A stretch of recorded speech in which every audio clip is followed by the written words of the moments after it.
Hi friends, எல்லாருக்கும் good evening. இந்த பாருங்கள், ரசம் செய்ய போகிறேன். இதில் எண்ணெய் ஒரு ஸ்பூன் எண்ணெய் ஊற்றிட்டு ஒரு 1/4 ஸ்பூன் கடுகு, இந்த பாருங்கள் இது கருவேப்பிலை போட்டுட்டு தாளிச்சிட்டு, அப்புறம் பூண்டு 4 பல் பூண்டு போட்டு நல்லா வதக்கிக்கோங்க.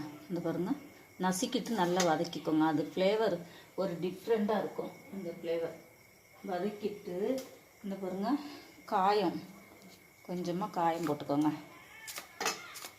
காயம் போட்டுட்டு இந்த பாருங்கள் இதில் ஒரு சின்ன சைஸ் புளி கரைச்சி வச்சுக்கிட்டு அந்த தக்காளியில் உள்ள லிக்விடெல்லாம் இதில் ஊற்றிட்டு தக்காளியை மட்டும் இந்த பாருங்கள் இந்த பொடி 3 போட்டு இவ்வளோ போட்டு நல்லா இதில் மிக்சியில் ஒரு அடி அடித்து இப்போ இதில் தட்டிக்கலாம்.